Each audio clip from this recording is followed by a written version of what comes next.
I'm here with the talented, beautiful Jen Burry, and I just want to say thank you for being a guest on my talk show. Oh, well, thank you for having me. Now, I don't mean to hesitate, I apologize. Now, for what people want to know what uncensored is my way of showing people that even with a learning disability, I can still overcome controversy and reach my goals in life. At the same time, I'm able to turn myself into a perfect example for people out there dealing with any types of disabilities or learning disabilities. But you should never give up, and you should prove to people, no matter what, you can still mount to something. PPW, prove people wrong. And I didn't mean to hesitate. One of my disabilities is I hesitate a lot. But I'm like an Apple computer. Actually, more like a Windows computer. I'm like a Windows 2000. I start off slow, but then once I get going, I'm pretty good. I'm more of an Apple person, but you know how a lot of people like technology better. So, with that being said, half hour, 45 minutes of your time. Say anything you want, curse if you want to. This is your time. You can ask me anything. So, starting off, what can you tell us about yourself? Well, I grew up in New York, but way upstate, in between Rochester and Syracuse, so the Finger Lakes region of New York. It's much different than New York City. I grew up on a farm. We had almost 100 acres. Really, really small town. Most people don't know it unless you like Syracuse basketball. Jim Boeheim was from my town. He was the head coach at Syracuse. But other than that, most people don't know the town. And then after school, I kind of went all over the place. I really didn't know what I wanted to do. I switched my majors a bunch of times. I think there was nursing in there, and then I eventually landed on math, and I taught math. That's initially what I went to school for. I was a math major, and then I taught high school math for a couple of years, and then I got into acting and went to school for acting, and now I've been in New York City on and off now for about 11 years. Oh, nice. Yeah.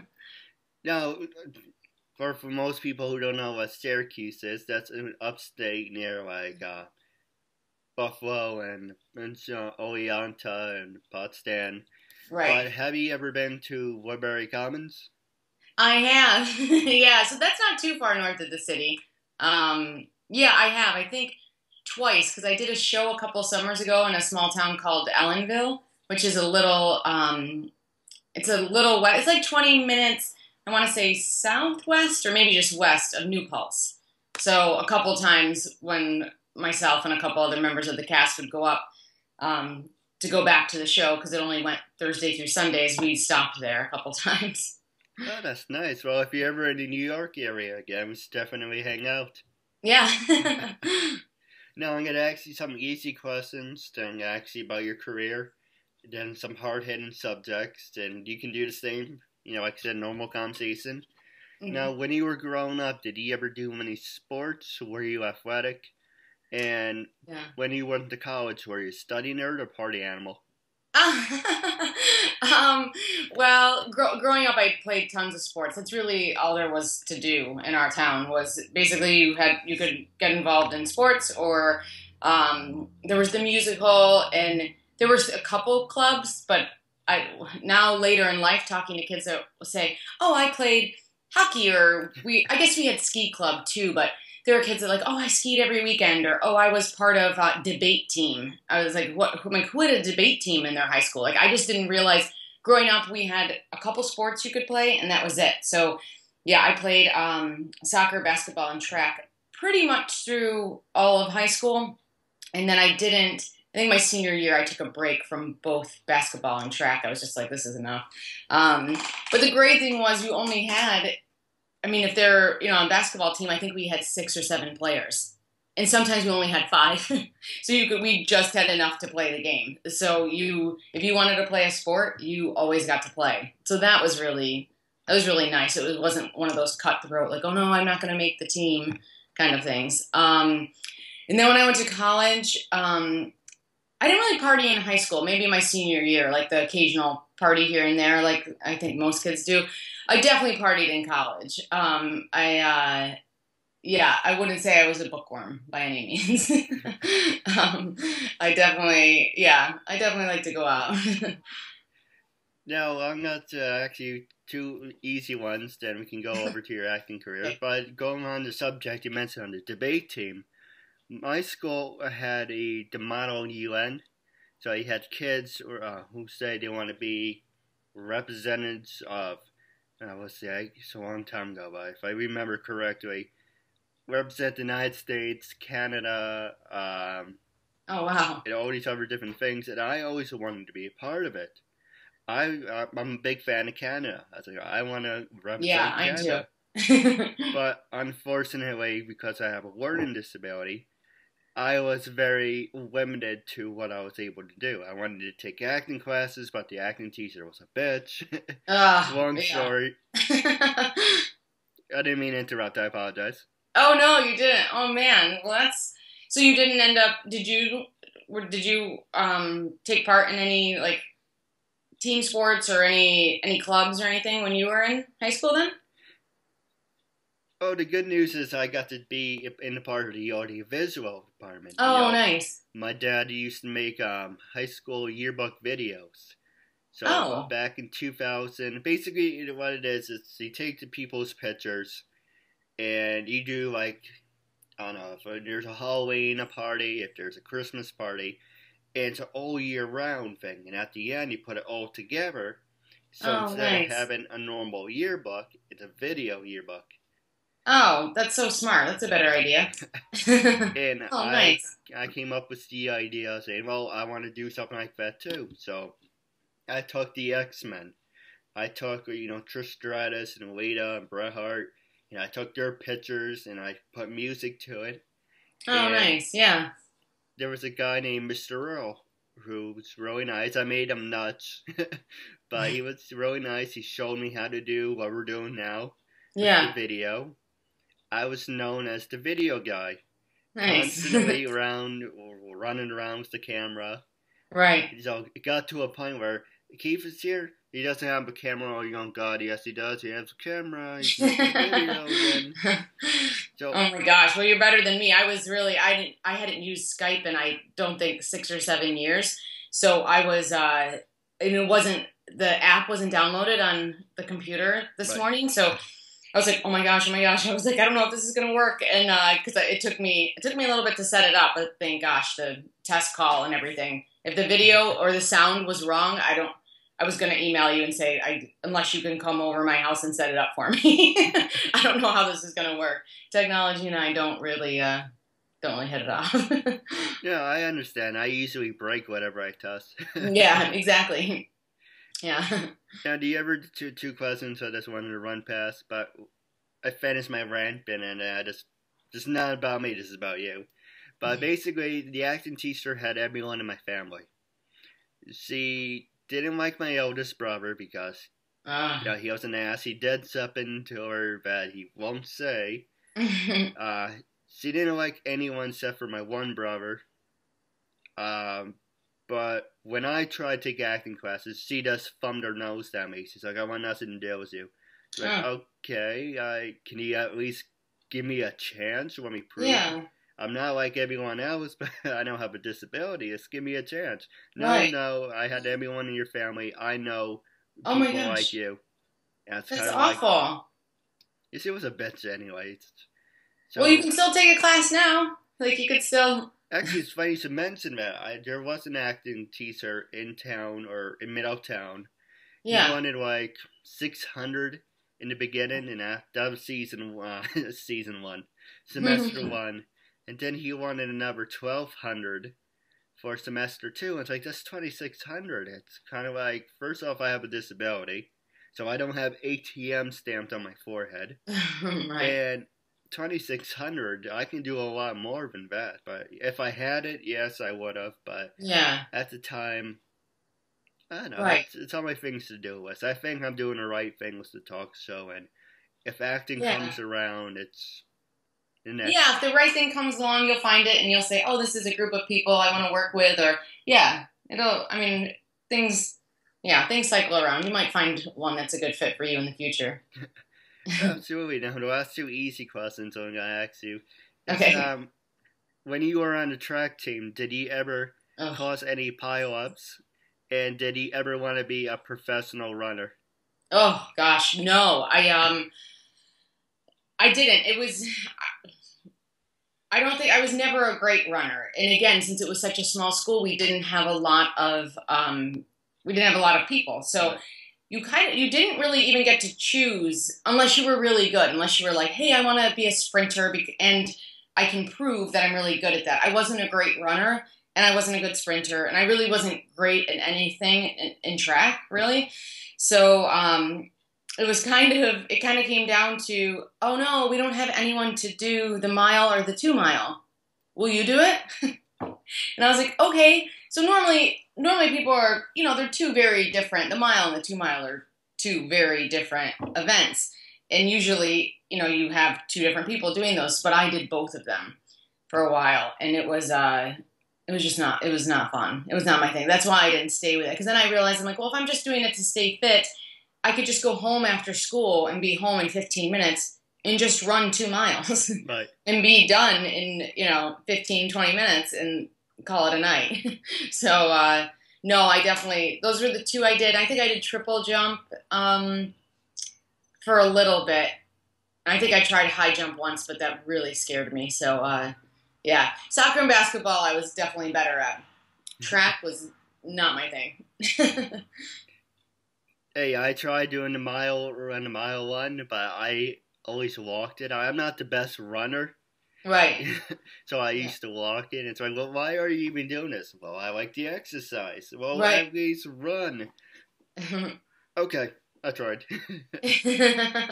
Right. Not working. Now, the last activity I was gonna ask you, then we can go to your acting career, and then you can ask me anything you want. And if I'm boring you, I apologize. You're not.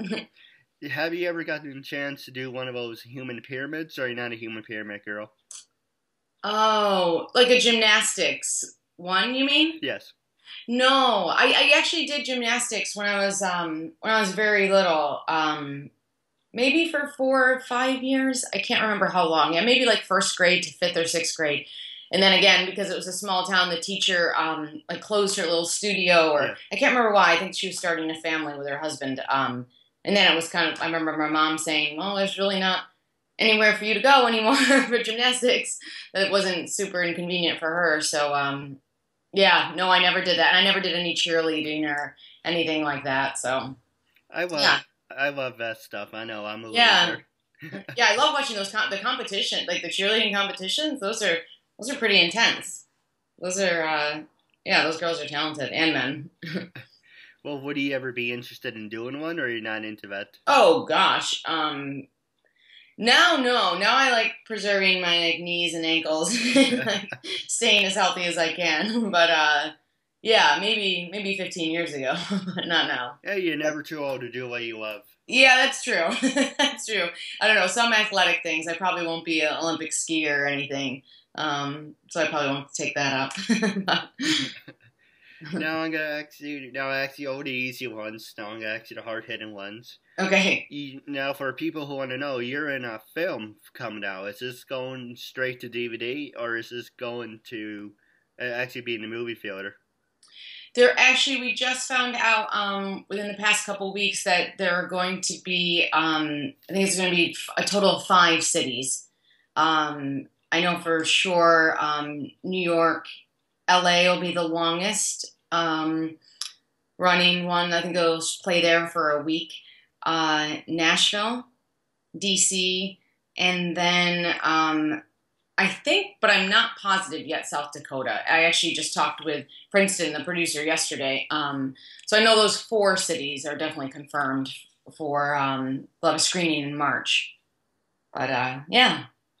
So Now, no, definitely. I think Netflix would be is the last place it would be, because then it's okay, everyone can just watch it in their house.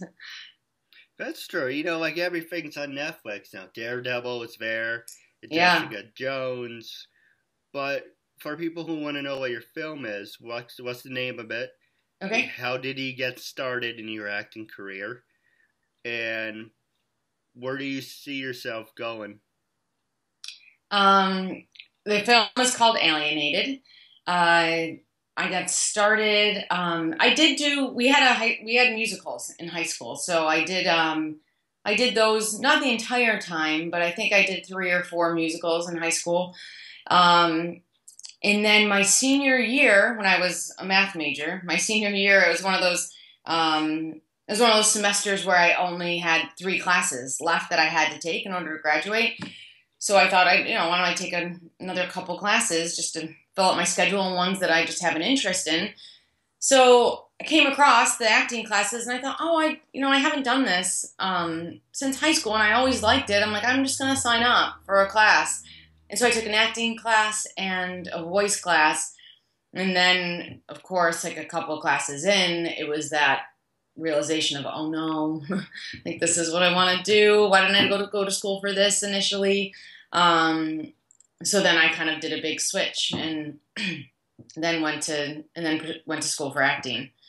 Gosh, and I don't know. I remember when I was in grad school, one of my teachers, in terms of where things are going, I remember one of my teachers said, have a 5-year plan, and I think that's really easy to do if you have a career, like if I was a teacher and it's like, okay, I went to school, I got my teaching degree. Now what is it? Then you get your teaching certificate and then you teach for a couple years. And then maybe you have this idea that you want to teach at this great public school or this great private school. And you're like, okay, I'll start at the public school and then I'll get a couple years experience. And then maybe that school will help me get my master's. And there is a plan that you can take, but it's really hard for me. That doesn't work for me in terms of acting. It's more of a day to day. Like, what can I do today? Like, can I write someone that I've met an email? Can I take a class? I have an audition next week. Is there a way I could put it on tape today to see how I look on the camera? Am I doing too much or too little? Or is what I have an idea of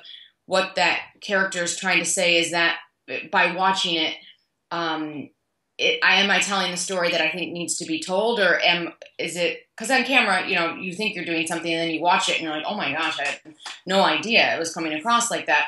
So little things like that you can do every day, I think is easier, is a better approach for me to take. And then I kind of at the end of the year, I reflect and say, oh, last year, what were some of the accomplishments I had, and was I happy with that year? And going forward this year, what are things I want to work on? Again, on a daily basis, or like every month, I'd love to be taking a class or doing this or getting together with friends to do this. Or those are easier for me because 5-year goal, oh my gosh, I think it's just daunting. And there's so much in this business that's out of your control that I think setting goals that might not be realistic, because they're out of your control, can just set you up, I think, for feeling discouraged and like you're not accomplishing things. When you are accomplishing things, you're just maybe not on the path that you thought you should have been on.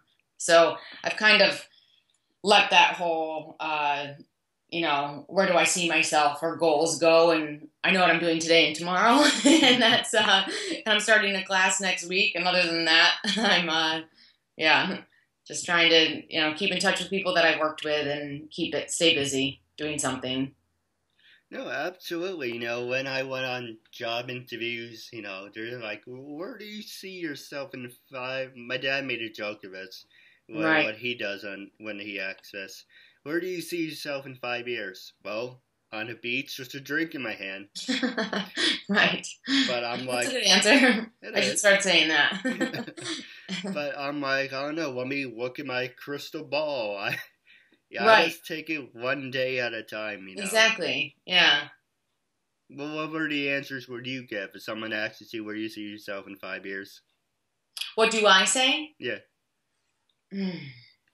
I guess, I think I haven't, because a lot of my friends are actors, right, and they know that question's impossible to answer if you're really pursuing it. I would really like, though, what I would like to have happen, I really love working on independent films. And when I first graduated college, I was primarily doing theater. And then in the last couple of years, I've mostly done films. And whether it's short films or student films or films that are part of a 24-hour film festival or a feature. And I really just kind of found finally, I'm like, oh, this is what I want to be doing. So if I could do as many of those as humanly possible in terms of time and, still, keeping everything else in my life balanced, then doing as many films in the next 5 years would be my goal. No, that's awesome. Now, going back to the film, what were your favorite parts of it? Did you do your own stunts? And do you think there's got to be a sequel, or are you able to talk about it, or not really? Okay. Well, it's pretty funny that you say, are there stunts? Because not only are there not stunts, but I shot for 5 days, and everything I shot was it was in a house. So we're a married couple, and we're in this house. So, I mean, we barely walked more than like 20 steps through the house, let alone do a stunt. So that's kind of funny. Yeah, we pretty much, is very isolated in this house because it's a relationship film. Other stuff is happening within the film, but it forces this married couple, to deal with some things, as all couples have to deal with when they've been together for a long time. Some current problems and some problems that probably were there in the past, but are being brought up again because of the circumstances. And I don't know. No, there's definitely been no talk of a sequel. That's interesting. I'm wondering what would happen next. If I'm trying to think of the opening scene in the next film. Yeah, there's definitely been no talk, but yeah. I understand. Can you hang on for 1 second? Mm-hmm. Come on, Molly. Why are you being a dick? Sorry about that. My cat's outside. He was been yelling at me to come in. Oh yeah, I'm surprised mine. I have two. I'm surprised they haven't been around. Usually they would jump up on the table too or something. I'd like to introduce you and our listeners, Mr. Molly. Oh my gosh, hi Molly. Hey Molly, you want to say hello? Oh, he's cute. He's my How best old is friend. Actually, a funny story about that. When we first got him outside ShopRite, the woman said, because he had the dot, it had to be a female. We were looking for female cats because we had a bunch of male cats.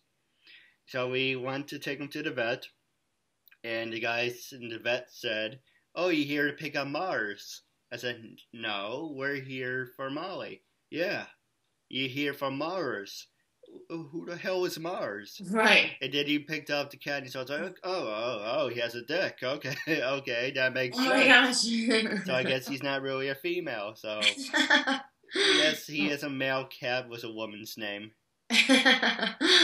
That's fine. Do you have any other funny stories you'd like to share while on the subject? Just any random funny stories? Sure. Oh gosh. Oh wow. I don't know. Nothing really comes to. I mean, I know there's tons. Or any funny pranks you pulled on people? That I what on people? Any funny pranks that you pulled? I was never really a prankster. It was more like in the moment, joking around with people. Yeah, I definitely had friends in high school that did that kind of stuff. Oh my gosh, yeah. I was always that kid. I was always that super sensitive kid that always felt bad for the kid that was getting picked on. And I was always the kid that was saying, "No, don't do that to so-and-so. Like, that's not nice, or that's mean," or, people are like, "Come on, Jen, like, don't be so lame." And I was like, sorry, I was always that person. My dad always taught me the reverse, like, how would that make the other person feel? Right. Like, I just remember that always growing up, like, if someone did that to you, like, how would that make you feel? And you're like, oh, it wouldn't make me feel good, And then so it's like, well, then why would you do it? So, and still to this day, everyone hears it, but if you actually put it in practice every day, you actually end up doing a lot less than you would do, I think, in terms of impulses. If you stop and think about how it would make you feel. So yeah, I feel like I'm super boring. I'm like, I don't have I can't really think of any prank I ever did to someone. Did he ever Scaring my mom, I guess, as a kid, or my sister, like waiting around a corner and scaring. That was kind of my thing. But oh, and playing. My sister, I used to always like to play dead because we shared a room as kids. So I would always like lie in bed and do the eyes, because I have big eyes to begin with. So if I really open them up, and she would come in, she'd be like, stop. But it was one of those things where she'd scream at me, stop. And then 2 seconds later, she's okay, let me see it again. But the initial time she saw it, she was always freaked out. Yeah, but I don't have like a big, I was kind of a boring, simple kid, I think, in terms of pranks. Did he ever work in retail and pull pranks on the customers? No, I never. I only worked one retail job. Oh my gosh, I think it was only for 2 months. Over Christmas, one break. But why did you do that? Oh, why didn't I do? I think I was home for Christmas. My parents said, "You gotta get a job. Like, what are you doing?" And there's an outlet mall, like not like only 10-minute drive from my house. Right. So I think I got a job just for like extra money to take back to school for that. Maybe 6 weeks. That 6-week period when you're off, when you're in college, over Christmas break. So I think that was it. Oh, but I work at a restaurant now, and some of the servers, like if they set a table, if they seat a table of customers, and they'll drop the menus, and I worked with one guy that would introduce like the wrong name. Oh, your server, whatever, you can pick any name, but your server Danny will be with you in a minute. And I mean, it's not a restaurant where you say the person's name, yeah. And then the person goes over and his name's really Charlie. And they're like, "Oh, Danny, we're so nice to meet it's so nice to meet you." So we had one server that would always do that, but nothing. I've always worked at places that were a little bit nicer, so they would very much frown upon any of that kind of thing happening. I'm actually a cashier. I won't mention the store I worked for, but I pulled a prank on someone. I paid them basically, I said, wouldn't it be funny to pay someone in all dollar bills? Oh, so I yeah. purposely spent all the fives. I gave the fives away. I gave the tens away. We had 120 and 21s, and he had to get $40 back. Right. I had a $20 bill, and I want 21, 22. Oh gosh. And he's like, "Can you give me anything else?" No, 23, 4. Well, at least you weren't doing pennies, right? He got so annoyed at the very end. I was like 38, 39, and 40. It's like, you're kidding. This won't even fit in my wallet. This is right. all I have. It's right, still money. Like, yeah, it's funny how people are particular about that kind of stuff. It's like it's all money. But yeah, if it was pennies or quarters or something, people that would. I mean, I don't even think people. I don't even know how you could do that. I guess the person wouldn't buy the purchase if they knew their change was going to be $40 in pennies. But it would be pretty funny. Yeah. Oh my gosh. Now, wrapping up with the last 8 minutes of the show. Okay. I'm going to pass it over to you. You can ask me anything you want. Gloves off. Like I said, you're making a new friend out of it. So yeah. This is your time after all. So whatever you want to talk about, you're more than welcome to. Yeah, well, I would love to. What was your initial motivation to start this? And how long ago did you start? I know you said you're on episode.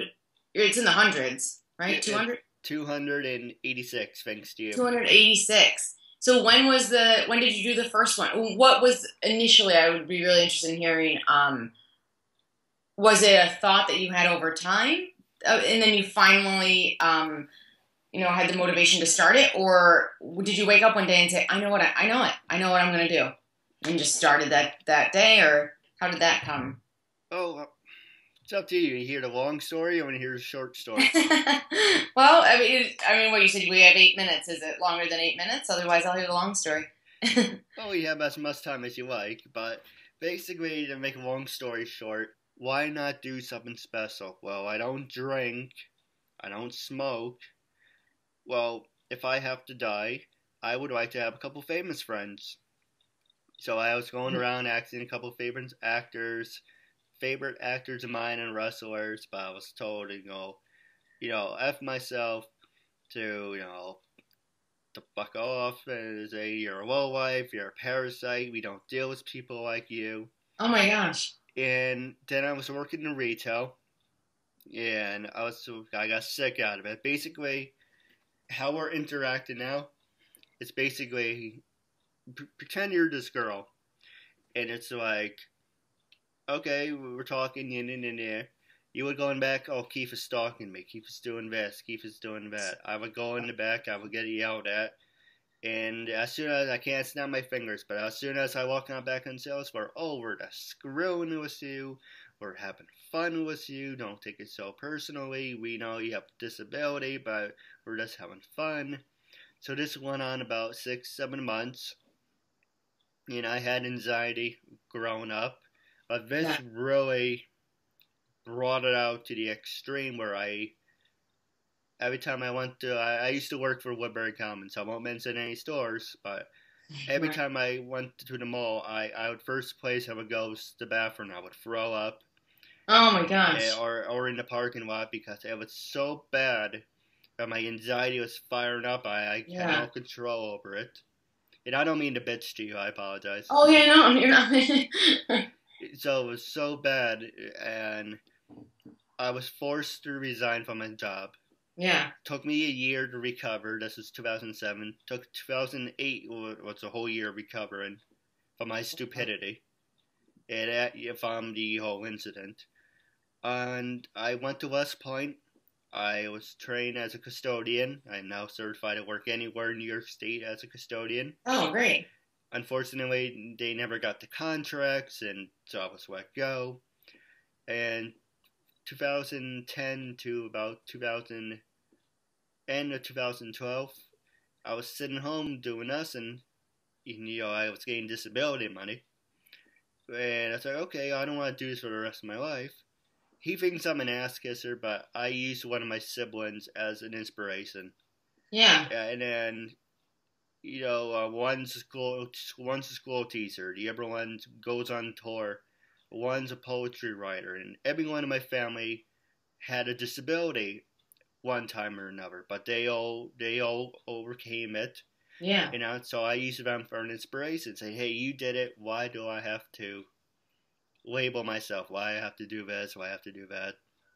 Yeah. So after Hurricane Sandy, I came up with the idea saying I'm gonna do my own talk show because I was going back to high school. I had my own show, the Keith show, the Keith Andrew show, the Extreme Power Hour, because my high school had TVs in old classrooms. So you got to do your own show. I actually came up with the original idea for the morning show.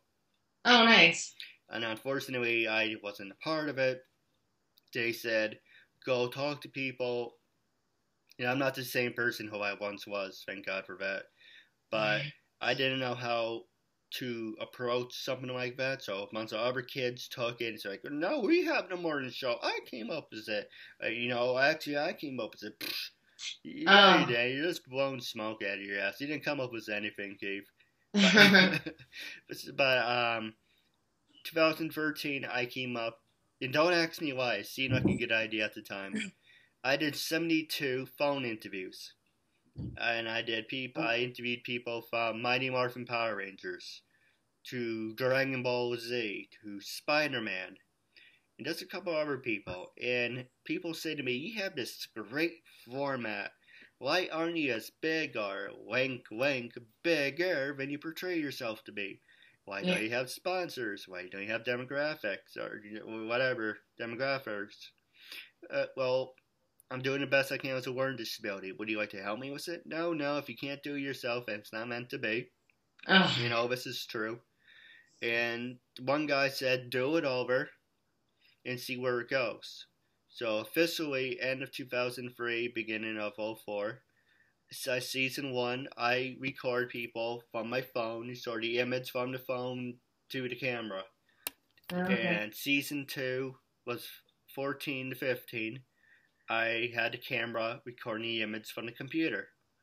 And finally, I got my head on my ass after people were criticizing me.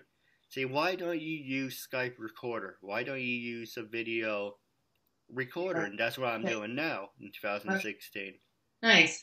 So you watch season 1, 2, and 3. There is a big transition. Like right now, I'm in the big screen, you're in the little box, or I'm in the little box and you're in the big screen. That was all season 1 and 2, and a little bit of 3. Now, when we do the official interview when it was done, it's gonna be cut in half. I'm on the right, you're on the left. Oh, nice. So it looks like Fox News, CNN, and it looks really official.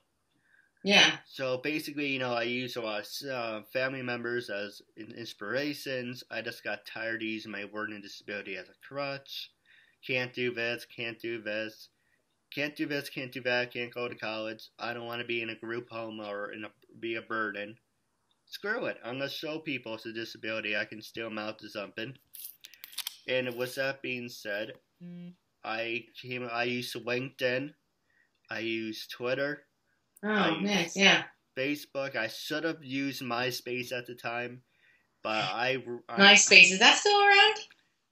It is, but it's really bad. I missed. It's really good. Yeah, it's so funny. Remember, that was huge. I forgot about MySpace. I missed the old MySpace, and I had over 1,100, or it was like over 1,000 people. Yeah. In 2008, 2009. I said I wish I did my show then, because I had band members, I had gothic girls, I had all these different people you can think of. I had everyone, but I had my head on my ass, and I didn't do it. I didn't do anything. Well, couldn't you find them now? Couldn't you, via Facebook or, now it seems like you can find anyone anywhere. That's true, but it's horrible with my memory. If it's not important, I do my best to forget about it. Right. You're important to me. This interview is important to me, so I gotta remember you. Right. If you say, if you were just a customer, and you came in, you talked, and you walked away, next day I'm like, she looks familiar. Right. I really don't remember anything. Right. Yeah, that happens. But I wasn't hitting on you. I apologize. Even though you are beautiful. Oh, thank you. Oh, no, I didn't think you were. But, I used LinkedIn, Twitter, Facebook, a whole big thing. Actually, I want to show you something. Well, on the subject of talking about it. This is from Crowns. And Crowns does official trophy making.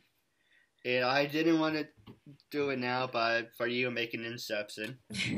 They do trophies, and I came up with a trophy for myself a while ago. And yeah. It's pretty bad. But my choice was get 3 mini trophies, because this June will be officially 3 years. And that will be, hopefully, start of season 4. Yeah. But I would like to show you the official KeithAndrewNetWork World Heavyweight Championship. Oh my gosh, that's awesome! And it's so great, and that's for your 3-year anniversary. Yep. And congratulations! No, I appreciate it. And the reason I came up with the belt, you see how I custom made the medal.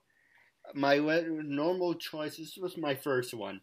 Yeah. And I had a choice to say, do I want the stars, or do I want the American flags?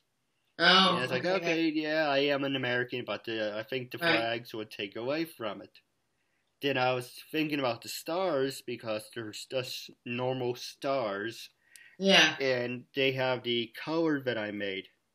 So I think it stands out more. Yeah. Oh, it's great. No, it's really nice.